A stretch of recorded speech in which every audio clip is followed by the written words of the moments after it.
controversy over Triple G and Canelo. I didn't see the fight, but I would say 85% of people on Twitter had Triple G winning, but the controversy is over Adelaide Byrd, who had 10 rounds to 2 in favor of Canelo Alvarez. It is a draw in Las Vegas. So let's get out to the guest hotline right now. And a good friend of the show and a frequent guest from Montero on Boxing. You see him on YouTube and also UCN Live.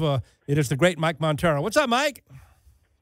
How you doing, Dave? I hope you can hear me okay. I It's can. an absolute madhouse in here. They're getting set up for the post-fight press conference. It's crazy in this arena. Well, what can you say? I was watching you on Twitter. You had Triple G winning the fight. So what you had at 116, 112? Was that your scorecard? Yes, sir. I had it 8 rounds to 4 for Golovkin. I could live with 7 rounds to 5 if you were giving every benefit of the doubt to Canelo.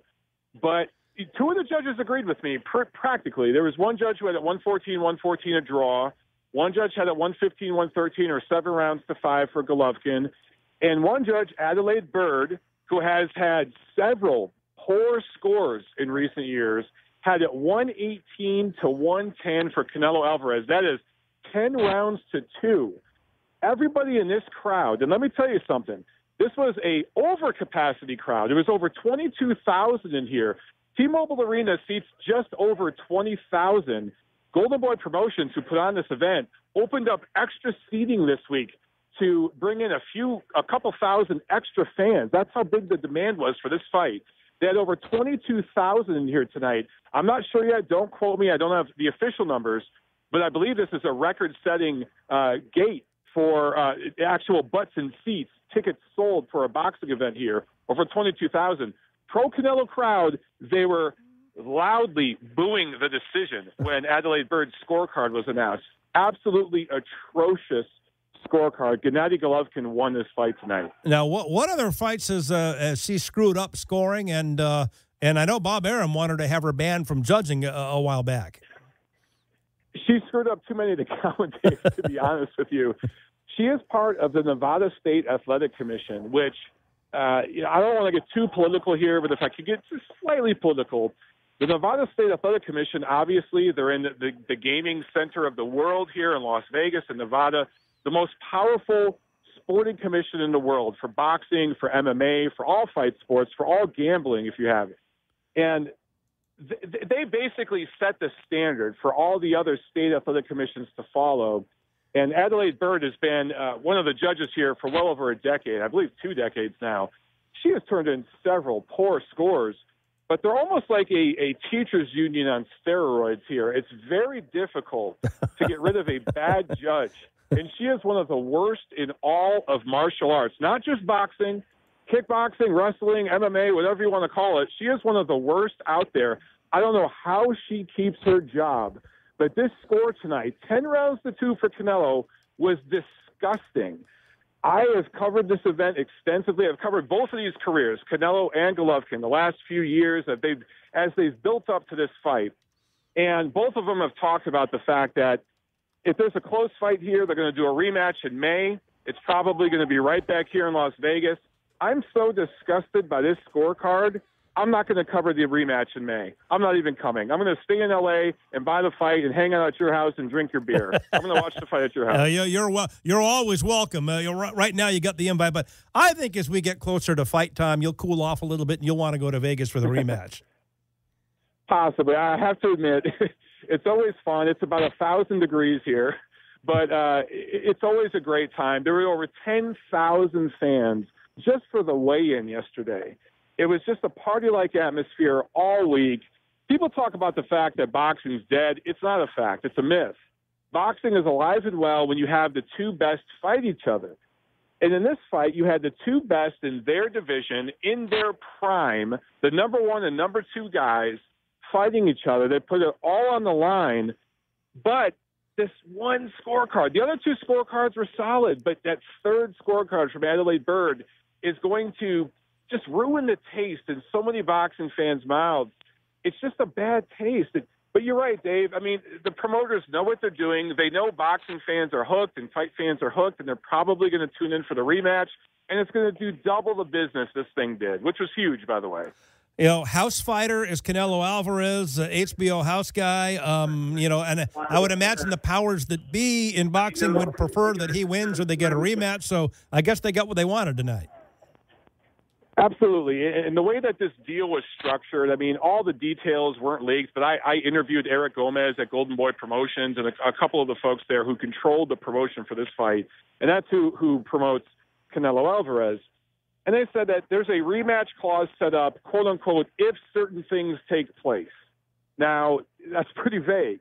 I've talked to a few people, a few industry insiders, and they tell me that basically if this was a close fight or if Golovkin came away with a close decision, a rematch was going to happen. If Canelo won, probably weren't going to see a rematch right away. Canelo was probably going to milk it for a while until he gave Golovkin a rematch, maybe 12, 18 months down the road. But the way this panned out with the draw, I would bet on a rematch around the Mexican holiday, Cinco de Mayo, next May. And regardless of what they say, they'll talk about AT&T Stadium in Arlington, Texas, maybe Dodger Stadium in Los Angeles. As wonderful as that would be, they're probably coming right back here to Los Angeles where the whales will come in and all the money and sponsors, and they'll do a gigantic gate and make a ton of money again. Well, the problem with Dodger Stadium or the problem with Jerry World in Texas is they can't put craps tables in. They can't build a casino inside the stadium to compete with Vegas to bring in all the whales. Exactly. The sponsorship money comes in here. They get the international money from the whales, as you said, the craps tables. I was going to the bathroom earlier, and there's ads and there's gambling at the stall in the bathroom here. It's insane. So everywhere you go, it's nonstop. And this place is just built to make money off of people. So Dallas and Los Angeles, they just can't compete. Can you get a bet down while you're peeing in Las Vegas? You probably could. I'm sure there's an app somewhere where you could get a bet in while you're peeing or washing your hands or any of it. I'm surprised they don't have a little handle on the wall there right above the urinal where you can, put $1 in and pull it down and go for a slot machine. See, Dave, you should invent that because if you invented that, you'd probably be a millionaire. I'm sure it's coming down the road. Some guy named Ernie Green has a tweet out. I'm looking at it. It's got a picture of Oscar De La Hoya with his shirt off and his hands stretched out as far as they can go from side to side. And then underneath it says, I paid Adelaide Byrd this much. Oh, yeah. That's the thing. Now with social media, the Twitter sphere, boxing lives on Twitter. It lives on Instagram. Over the next week or so, the memes you're going to see about this thing are going to be absolutely hilarious. In all seriousness, though, something needs to be done about Adelaide Byrd and this Nevada State Athletic Commission. Bob Bennett, who runs this commission now, the people who ran this commission in the 90s were boxing people. Mark they knew Ratner. what they were doing. Yeah. Right. They were boxing people. The people running this commission now are entertainment people, and they're running it for the UFC fans, for the casual boxing fans. They don't quite know the ins and outs of the boxing game. And someone like Adelaide Byrd should be suspended indefinitely for this scorecard. It was disgusting. I'm having trouble holding my dinner that Oscar paid for tonight down right now as I talk to you, Dave. Just thinking about this scorecard. Michael Montero from Montero on Boxing on his YouTube channel, plus a Undisputed Champions Network, a contributor there as well. So it's safe to say here, people are a lot more upset with Adelaide Byrd than they are about the result of the fight. Yeah, I mean, look, the fight was a good quality scrap. And a lot of people are thinking, oh, this could be Hagler-Hearns Part 2. And I told people, no, it's not going to be that. These are two astute, trained boxers that are going to go in the ring tonight and apply their craft. And that's what we saw. Canelo's a little faster with his hands. Golovkin's a little heavier with his punches. We saw that play out. Both guys had their moments. There was a little offensive burst here and there, but it was a technical chess match, if you will. The last few rounds, though, the 10th, 11th, and 12th round, there was some really heated action because both guys knew it was very, very close. You could tell both guys knew that this thing was up for grabs, and they both went for it. All that being said, I think they understood the stakes that were taking place in this fight, and they knew that a rematch was possible if this thing was close. I wonder what's going to happen in May. I wonder which guy can make the adjustments. The older guy, Golovkin, who's been around and waited for this opportunity for years, the heavier puncher, the guy who's had the hard road, or Canelo, the younger guy, the prince, if you will, who, he's had the hard road coming up, but he's kind of, since he fought Floyd Mayweather, he's been a pay-per-view stable, and he's been the face of North American boxing. And he's been the guy that's kind of had the golden road paved for him. Which guy can make the adjustments in the rematch? That's what people are going to be anxious to see. Kind of similar to Marvin Hagler, Triple G, a guy who came up the hard way and wasn't an Olympic champion and it did everything by the sweat of his brow and could never get a break in Vegas and continually got screwed there. You know, honestly, and I've told people this for years, me and Tiffany Lamb, my photographer from Montero Unboxing, we started covering Triple G several years ago in Los Angeles when he barely spoke English.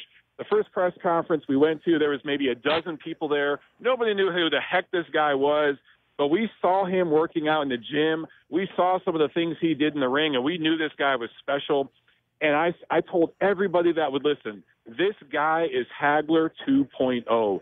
And you know what? You just called it, Dave. I mean, that's exactly what happened here tonight. I thought he did enough to clearly win this fight, but because he's not a part of this Nevada, Vegas establishment, he's not a part of the money. You go back to Hagler and you look at Sugar Ray Leonard and you look at the difference between those two guys, and that's what we had here tonight. Different names, different faces, different walk and talk, but it's history repeating itself. It's boxing. Great stuff, Mike. Thanks for coming on. Enjoy the press conference. Thank you so much, Dave, for having me on. All right, again. there he goes. The great last night in Las Vegas, controversy. Triple G, I thought he clearly won the fight. I had it 8 rounds to 4. Judges scored a draw.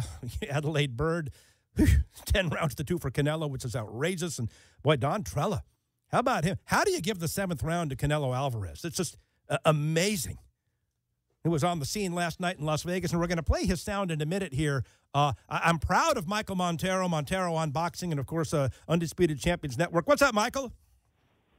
Hey, how you doing, Dave? We're going to get that. It's been a crazy 24 hours. My phone has been ringing off the hook since last night. Well, you had the courage to stand up publicly in the post-fight media conference and question Bob Bennett, the chairman of the Nevada State Athletic Commission.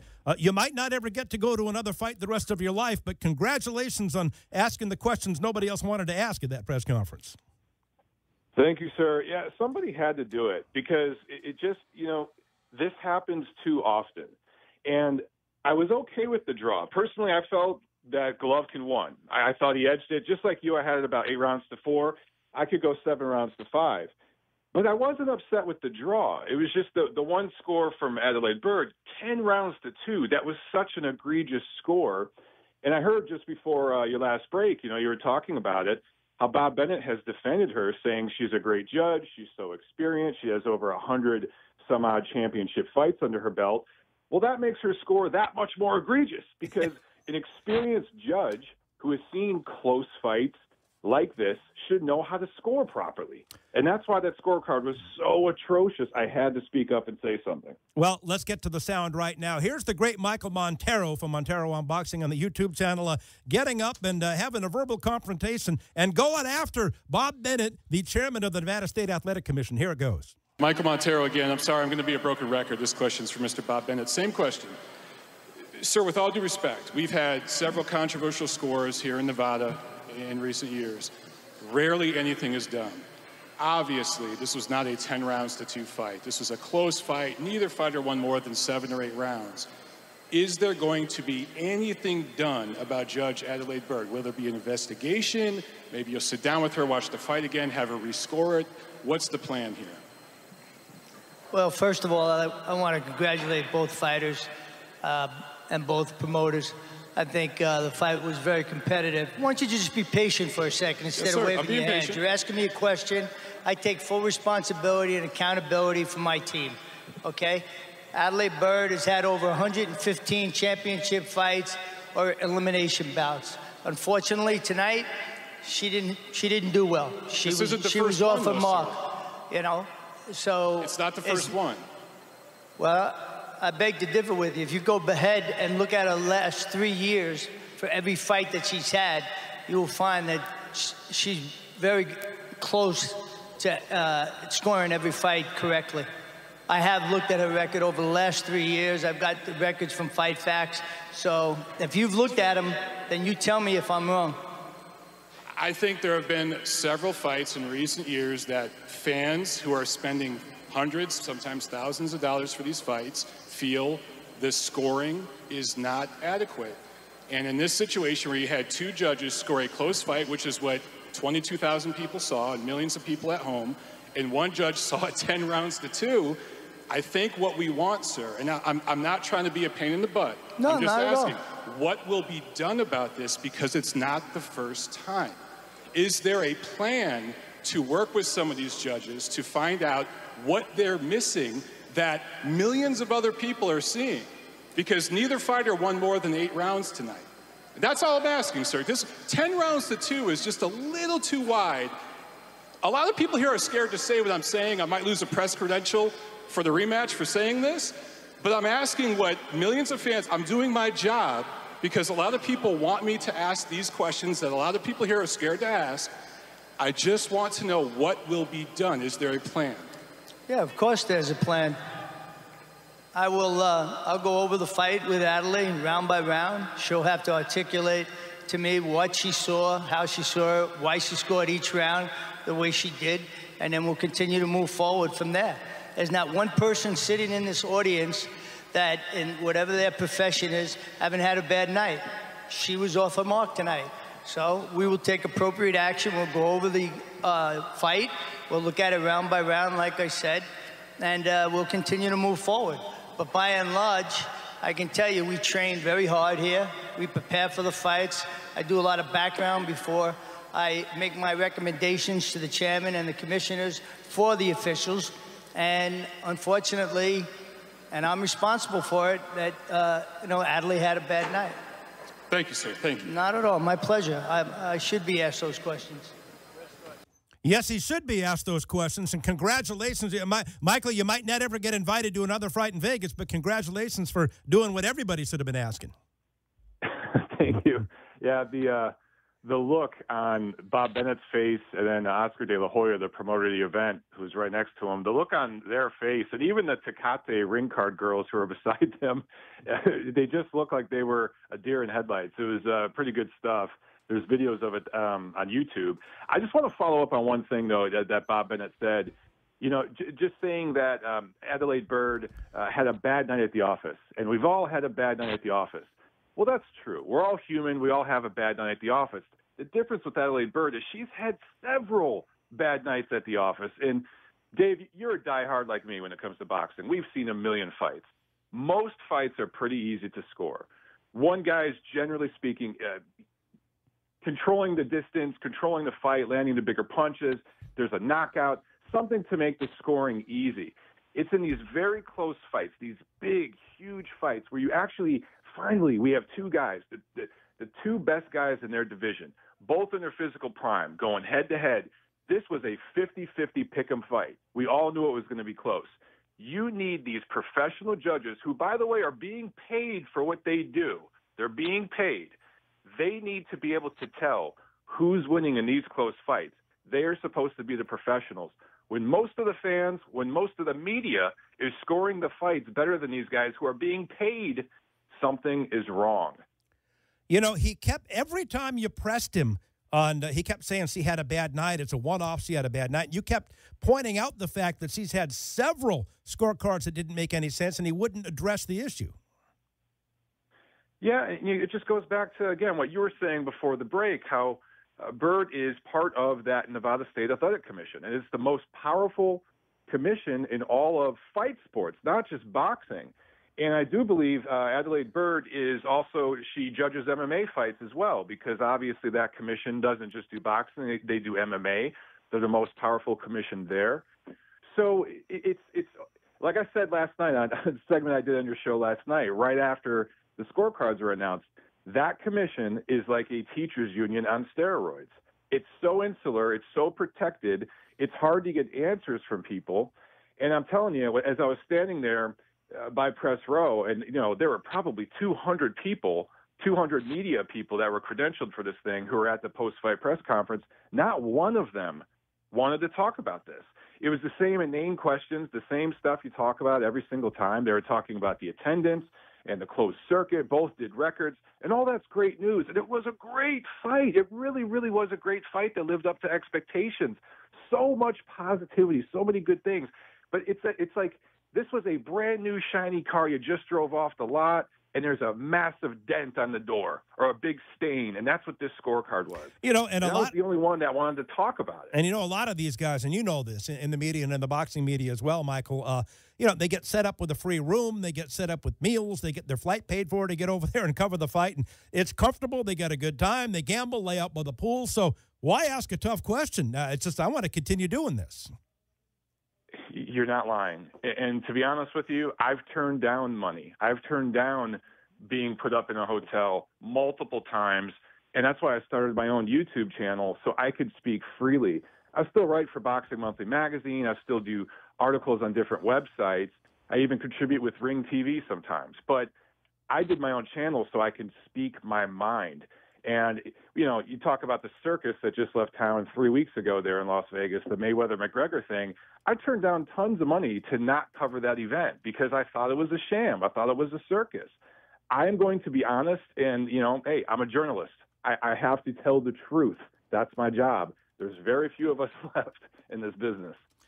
Michael Montero on Boxing, the YouTube channel, UCN Live as well, doing some work there, joining Dave Smith here at NBC Sports Radio and NBCSportsRadio.com.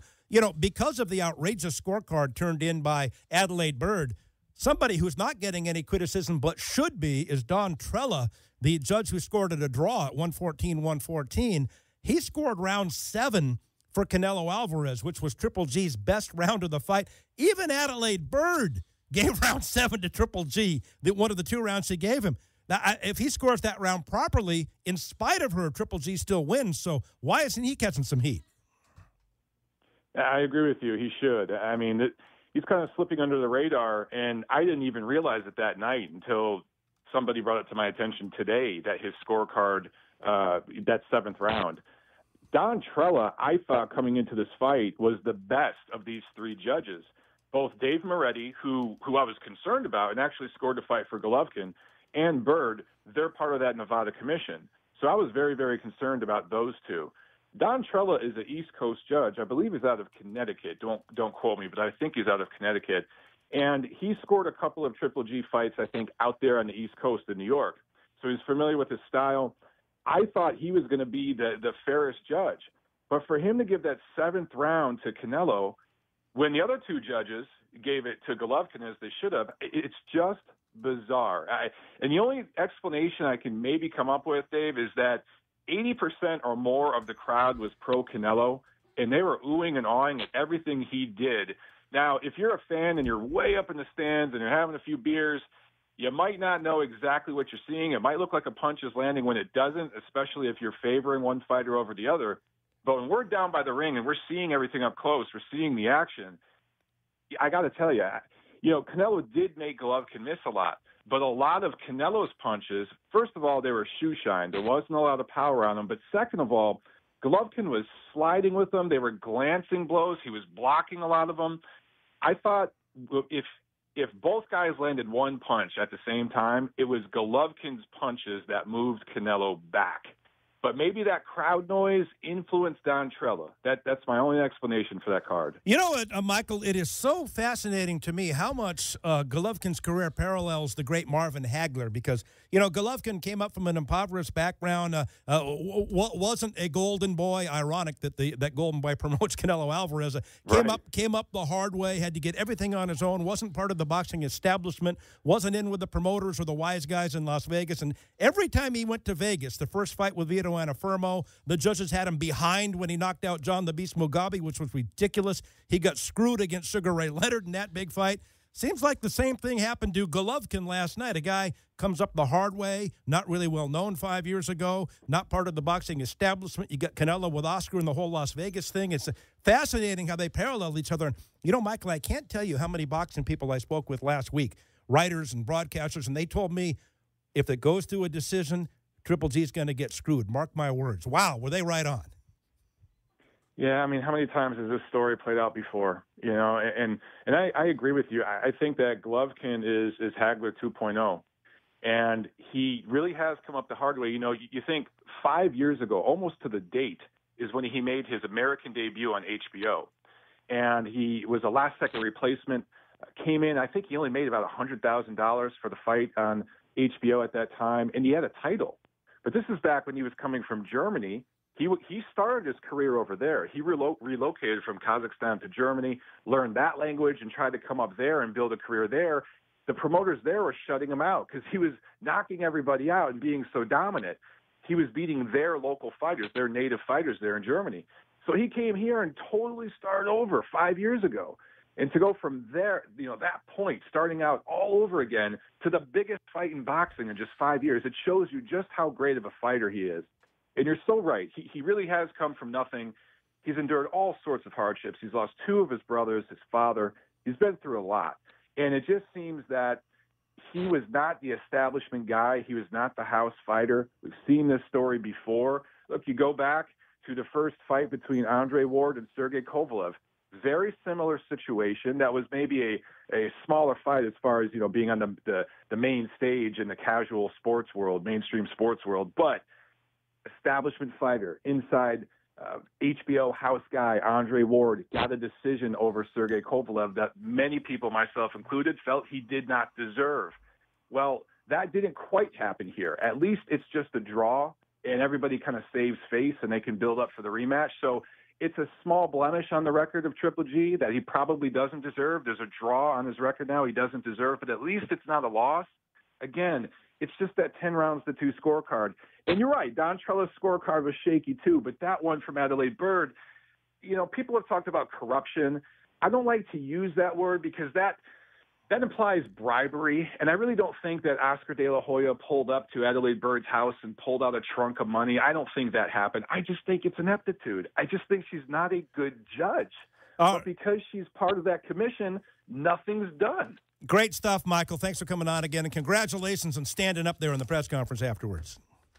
Thanks for having me back on. We'll fight the good fight. There he goes, the great Michael Montero with Dave Smith. It's NBC Sports Radio.